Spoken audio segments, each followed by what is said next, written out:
Hello, everyone. This is Marcy, CV Program Director for the Iowa Academy of Science and Iowa Project WET Coordinator. And today I'm going to show you some of the features of the Project WET Water Education Portal, specifically your own profile page and how it works, and also how to access the electronic resources for the guide. And so here I have already logged into the portal, and immediately I'm brought to my own profile page where there's information about me that I want to share with others, including a little about me and a profile picture. Other things that you have access to in your profile are messages section. So if anyone sends you a message through the system, it will show up here.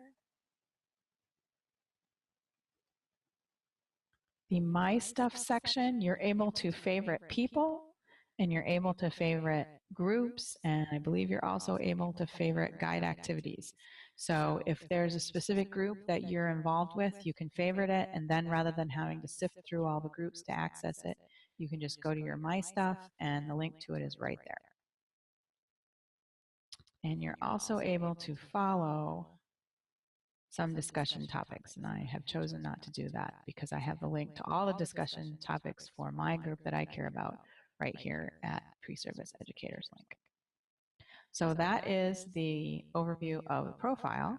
Now let's look at how to get access to the electronic resources for the Project WET 2.0 guide.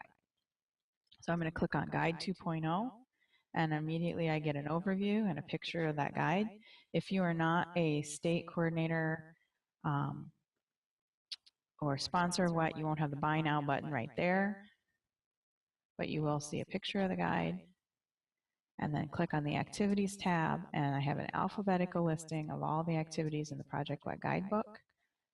And I can narrow down which activities I'm looking at by choosing the chapter framework under which the activity comes from.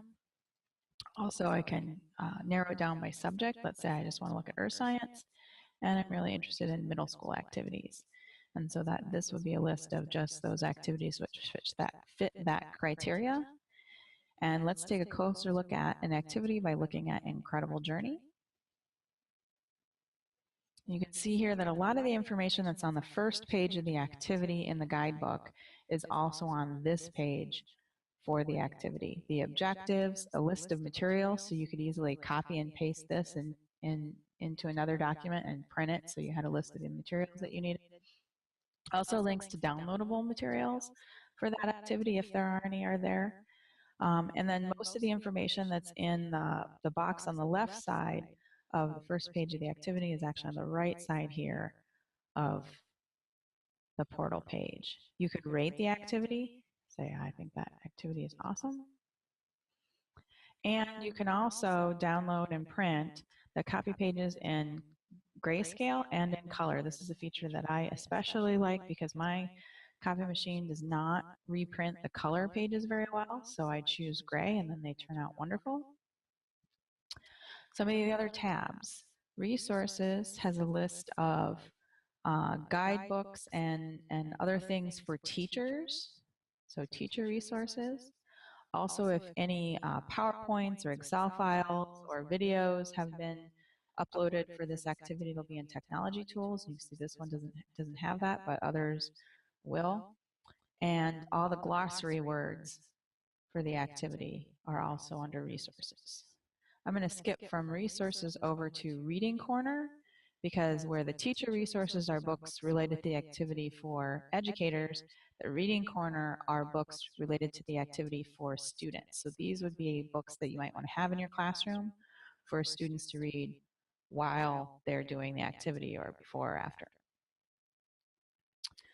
The other tabs are correlations, and we have correlations for Common Core Math and Language Arts, ELA in social studies and science and technical subjects, and links to the framework for the next generation science standards. And then the last two tabs are where you as an educator can specifically contribute to things that other people know about the activity. So you can add pictures of your own students doing the activity, or pictures of how you put together the materials for the activity or an adaptation that you did for the activity. And here we see that I've uploaded a couple of pictures to show some adaptations that we made to this activity. And what we did is we adapted it for the sight impaired by having, instead of using different colored beads at the stations, we used different shaped beads. So the elephant bead may have been clouds, and the heart bead, ocean, etc. So they're different shaped beads, and students could feel the difference in the beads since they couldn't see the difference in the colors. And those photos are actually explained. If you come over to the discussion, there's been quite a bit of discussion about Incredible Journey, and here's my adaptations for blind, visually impaired, and motor impaired students, and an explanation of the things that we did to make that activity more accessible for a larger range of students. But there are also other comments, contributions, like here's a link that someone put to 5x5x5 boxes that could be used for Incredible Journey. And another contributor added an extension and a tip for extending the life of the cubes, and some links to online versions of Incredible Journey and the Blue Traveler, which is a related activity. So here you can see this is where you can go to see how teachers are actually using the activity and how you can contribute your own ideas to make the activity more valuable in the classroom. Clicking back on Guide 2.0, I wanted to show one more feature, and that is there were several activities that didn't make it into the new version of the guide, and those activities are still available to you if you register for your portal account.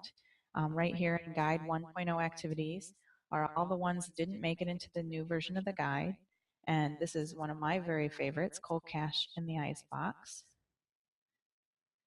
If I click here, I get a lot of that same information about the activity in the overview. There's still resources and reading corner, and people are able to upload media and discussions. However, unlike the 2.0 activities, there's also a full PDF download of Cold Cache in the Icebox available. So you have all the instructions for doing Cold Cache in the Icebox accessible to you because you have become a member of the Project WET community and joined the Water Education Portal. And those are the features that I wanted to share today.